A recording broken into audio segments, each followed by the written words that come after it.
ciblərinizdə dəstə-dəstə, evlərinizdə çamadanlarla dolu olsun. Bu dua bu videoya amin yazanlar üçün olsun. Deməli, əziz dostlar, bu həftə etibarilə mən Shutterstockdan ilk gəlirimi əldə elədim. Mən izləyənlər bilirlər, hardasa 2 il bundan əvvəl idi, səhv eləmirəmsə, yəni o vaxtlar bu pasiv gəlir məsələləri olduqca moda minmişdi. Mən də onda Shutterstockdan pul qazanmaq deyə bir video paylaşmışdım. Orada daha çox Shutterstockdan qeydiyyatdan keçməyi, Shutterstocka nələr yükləmək lazım olduğunu, yəni pul qazanmaq üçün Shutterstock hesabımızı necə hazırlamalı olduğumuzu göstərmişdim. 2 il bundan əvvəl paylaşdığım həminki video olduqca diqqət cəlb elədi və burada mənə tez-tez suallar gəlməyə başladı. Xüsusilə YouTube kanalımda qazanacağımız pulu Shutterstockdan necə çəkərik kimi suallar olduqca çox idi. Məni izləyənlər onu da yaxşı bilirlər ki, mən heç nəyi yalandan demirəm, çora-şimala heç bir məlumat vermirəm. Yəni göstərəcəyim saytda özümün hər hansı təcrübələrim olmasa, bunu heç kimlə paylaşmıram. Deməli, əziz dostlar, videonun başlanğıcında da qeyd elədiyim kimi, artıq bu həftə mən Shutterstockdan ilk gəlirimi əldə elədim və bu videoda Shutterstockdan pulumu çəkərkən yaşadığım çətinlikləri və keçdiyim etapları sizlərə izah eləməyə çalışacağam. Hər şeydən əvvəl onu bir daha qeyd eləmək istəyirəm ki, əziz dostum, ümumiyyətlə pul qazanmaq asan bir iş deyil. Mən diqqət etdinizsə dedim ki, 2 il bundan qabaq paylaşmışam o videonu və mən 2 il bundan qabaq Shutterstockda nələrsə qazanmağa çalışırdım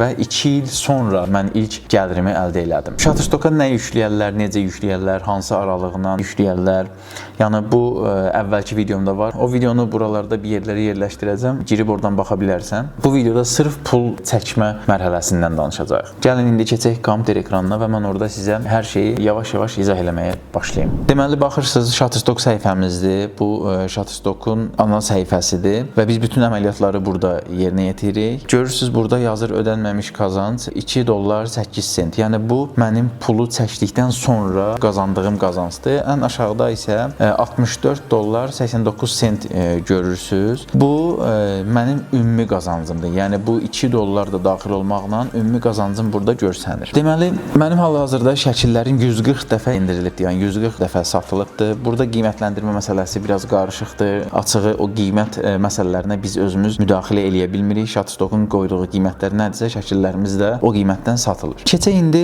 pulu necə çəkərik hissəsinə. Görürsünüz, mən burada gəlirim görsənir. Mən $62 çəkmişdim bu həftə. $2 da artıq çəkəndən bu yana yığışıb və burada ümumi görünür. Deməli, əziz dostlar, pulu çəkməyimiz üçün Shutterstockdan birbaşa bizim bank kartlarımıza ödəmə yoxdur. Yəni Shutterstock bank kartına ödəniş etmir. Shutterstock sadəcə 3 variantla bizə ödəmə eləyir. Deməli, bunu da öyrənmək üçün gəlirik buradan hesab ayarlarına və aşağıda hesaba kliklədim, qalxdım yuxarıda hesab ayarlarına girdim. Burada mənim məlumatlarım görsənir və ən aşağıda da ödəmə bilgiləri yazıb görürsünüz.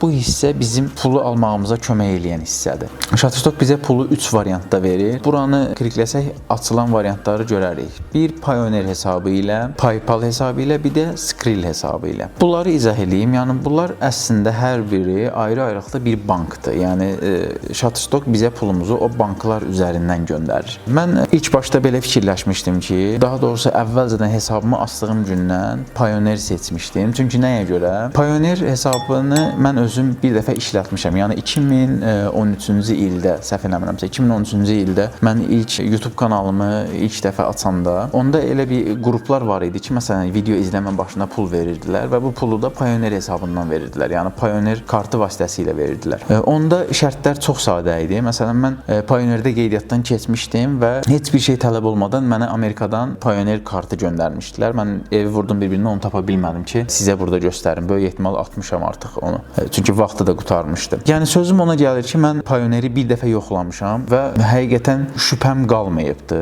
Yəni Amerikadan bura kart gəldi. Əgər YouTube-umdan pul qazansaydım, böyük ehtimal inanıram ki, o kartda da oturacaqdı. Nəysə, mən sırf bu səbəbdən Payoneeri seçdim. İkinci bir səbəbi də o idi ki, mən istəyirdim ki, Amerikada bir bankda hesabım olsun. Çünki freelance işlər də görürəm. Bilirsiniz, yoxsa yox. Mən arada bir bəzən freelance işlərimiz olur. O işlərin ödəmələrini Payoneer hesabıma yüklüyüm və oradan karta otursun. Əslində mən Payoneeri əvvəlki şərtləri ilə yadımda hesabımda saxlamışdım. Payoneri də göstərim buradan. Görürsüz, Payonerin saytı budur. Mən artıq qeydiyyatdan keçmişəm və burada Shutterstockdan gələn pulum completed yazıb. Yəni Shutterstockdan gələn pulum kartıma köçübdür. Deməli məsələ nədir? Əvvəllər dediyim kimi heç bir şərti yox idi kart göndərmək üçün. Yəni Amerikadan mənə pulsuz, heç nəsiz kart yollamışdılar. Amma sonradan belə bir şərt qoydular ki, Payoneer hesabınızda, yəni məsələn bu hesab mənim Payoneer hesabımdır. 3 dənə hesab açmışam. Payoneer bankında belə deyim 3 hesab açmışam. Dollar hesabı, euro hesabı, bir də İngilis fond sterlingi. Belə bir şərt qoydular ki, əgər Payoneer hesabınızda 100 dollara yaxın pulunuz olsa, ondan sonra sizə kart göndərəcək. Mənim də açığı Shutterstocku ora qeyd eləməyimin səbəbi o idi ki, Shutterstockdan nə gəlsə, Payoneerə gəlsin və burada 100 dollar yığışsın ki, mən oradan yenidən kart ala bilim. Yəni ümid edirəm ki, izah eləyə bilirəm də. Yəni mən istəyirdim ki, hal-hazırda üstümdə bir Amerikan kartı olsun. Amma bu belə olmadı. Onun irəliləyən vaxtlarda izah eləyəcəm mən sizə. Nəysə, qayıdaq əvvələ. Deməli, Payoneeri seçdim mən. PayPal seçə bilərsiniz, Skrill seçə bilərsiniz. Mən bu ikisini yoxlamamışam. Yəni bunlarla bağlı sizə heç bir tövsiyə verə bilmərəm. Yəni heç bir məlumat verə bilmərəm. Mənə Skrilli məsləhət gördülər. Açığı Skrillin saytına siz özünüz də girib baxsaz görərsiniz. Məsələn, sayta girdim, baxdım və o qədər güvən vermədi. Amma bilirəm ki, buradan da pulu çəkə bilənlər var. Nəysə ki, mən Payoneeri seçdim və Payoneer hesabımı Shutterstocka bağladım. Payoneer hesabını Shutterstocka necə bağlayırıq? Çalışacağam bununla bağlı da bir video çəkim, paylaşım. Bunu da öyrənəsiniz. Yəni ümid edirəm ki, Payoneerdə qeydiyyatdan keçməyi, hesab açmağı bilirsiniz. Əgər bilmirsinizsə, bu videonun rəylərinə yazın. Mən onunla da bağlı bir video hazırlamağa çalışaram. Shutterstock hesabıma Payoneer bankın qeyd elədim. Oradakı e-mailimi bura yazdım və burada minimum ödəmə yazıb. Yəni minimum ödəməyə mən 60 qeyd eləmişəm. Bu nə deməkdir? Yəni mənim hesabımdakı pul, yəni buradakı pul 60 dollara çatanda vur banka. Yəni 60 dollardan az olsa göndərmə. Ya mən də belə fikirləşmişdim ki, 60 dollar hardasa bir 100 manata yaxın pul eləyir. Fikirləşdim ki, yəni əlimə bütöv gəlsin də, məsələn 100 manat çəkərəm. Ona görə də 60 dollar qeyd eləmişdim və elə də oldu. Yəni 60 dolları keçəndə Shutterstock hesabıma pulu vurdu. Bu belə. Bundan sonra məni hardasa 3 ay gözlədən bir məsələ var idi. O hansı idi? Onu sizə izah eləyim. Deməli, bax buradan qazanclar bölməsindən vergi mərkəzi var. Bura gəlirsiniz. Bax V8BEN formu deyə bir forum var. Yəni bu Amerikadan aldığınız qazancların vergisi ilə bağlıdır. Yəni xarici ölkə vətəndaşısınızsa bu formu mütləq doldurmalısınız. Yəni siz xarici ölkədə, yaşadığınız ölkədə vergini necə verirsiniz, necə ödəyirsiniz? Yəni bununla bağlı məlumatlar verməlisiniz. Mən bunu göstərim sizə. Bu mənim formumdur, doldurmuşam. Yəni belə qarışıq görünməyinə baxmayın, olduqca rahatdır. Sadəcə bunu niyə göstərirəm sizə? Bu form dolmayınca Shutterstock sizə bir qəpik belə vermir. Yəni bu formu mütləq doldurmalısınız ki, ondan sonra pulunuz hesaba, bankınıza keçsin. Mən hardasa 4 ay, 5 ay baxıram ki, məsələn 60 dolları keçmişəm, amma pul yenə də hesabıma oturmur və bu mənə çox maraqlı gəlirdi. Shutterstockun dəstək bölməsinə yazdım ki, o da olduqca çətindir. Yəni bunlara çatmaq çox çətindir. Bunlardan nəsə mesaj almaq, nəsə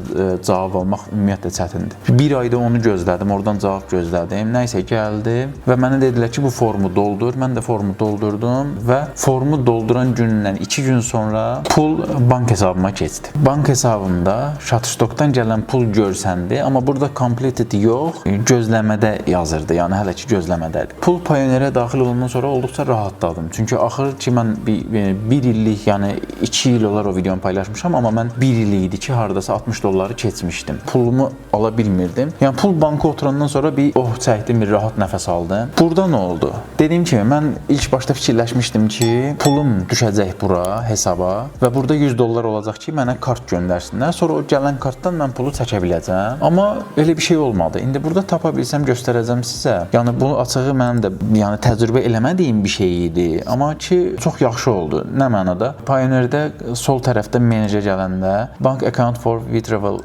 bölməsinə vururuq və burada bizim məlumatlarımız bizi qarşılayır. Yəni baxın, add account deyə bilirsiniz. Nə demək istəyirəm? Dediyim kimi mən gözləyirdim ki, orada yığışacaq. Yəni Amerikada yığışacaq pulum. Ondan sonra karta vuracaqlar, 100 dollar olandan sonra mən kart alacağam və kartla birlikdə pul mənə gələcək. Amma elə olmadı.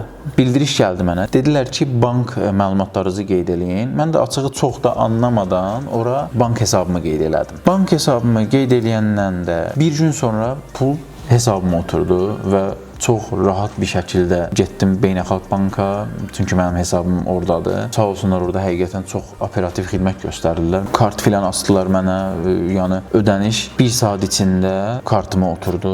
Yəni açığı bununla bağlı Kapital Bankda olduqca çox əziyyət çəkirdim, çünki çox vaxt sərf eləyirdim. Orada nə bilim çek almalıydım, çeki doldurmalıydı oradakı əməkdaş filan. Uzun sözün qısası çox operativ xidmət gördüm və Beynəlxalq Bankdan olduqca razıyam. Deməli, əziz dostlar, görürsünüz, axır ki Shutterstockdan ilk gəlirimizi əldə elədik. 105 manat, deməli 62 dollar idi.